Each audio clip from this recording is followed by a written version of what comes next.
Welcome back to Nasdaq Trade Talks. I'm your host, Jill Malandrino, Global Markets Reporter at Nasdaq. We've been coming to you live from the 2018 Options Industry Conference at Amelia Island, Florida. Joining me for the last segment of the day is Gary Franklin. He's the Vice President of Options Trading and Strategies over at Raymond James. We're going to focus on retail options product. Thank you very much for joining me, Gary. And this year, it seems the tone's very positive. It's very focused on retail investors and education.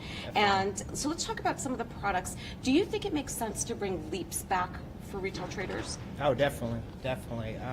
You know, whether you're focusing on short-term events or just protecting for the long term, leaps are, you know, a great opportunity for investors to focus on different durations.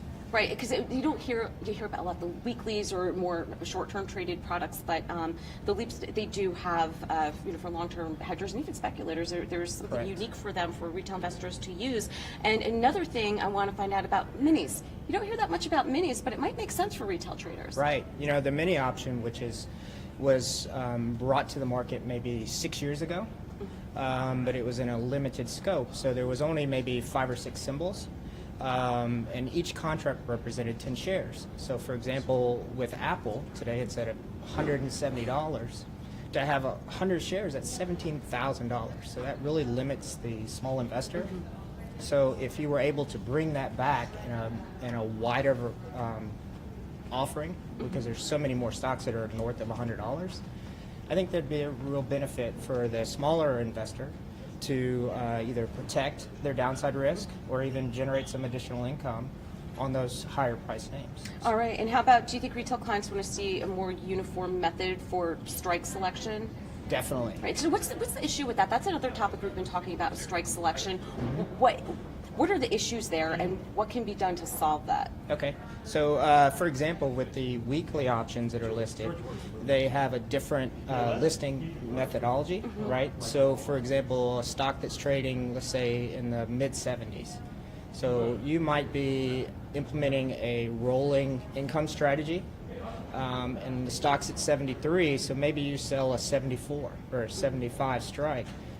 If you're in that 74, and you can, for the more active names, you can go out to, let's say, the first weekly in June. So it's a little over a month away from where we are now. But if you went 1 week further and you get back into the standard listed options, that same example, you cannot stick with the 73 or the 74. You're stuck with a 72 and a half, which wouldn't work if you're doing your calendar roll, or you have to jump to the 75. So then you go from a situation where you're anticipating a certain credit, and you're either going to compress that credit or even have to go into a debit just to keep that position going. So do you think the industry is going to move to uniform them? There's been discussions from time to time, but I kind of feel like there should be more attention drawn to it. And it's more of, this is the way we've always done it with the standard options, but with the popularity of weeklies, maybe it's time to look at, rethinking the way we do things. All right, and here's another popular question. Why do we still have the penny pilot? Oh, wow. I would love to get a good answer for that.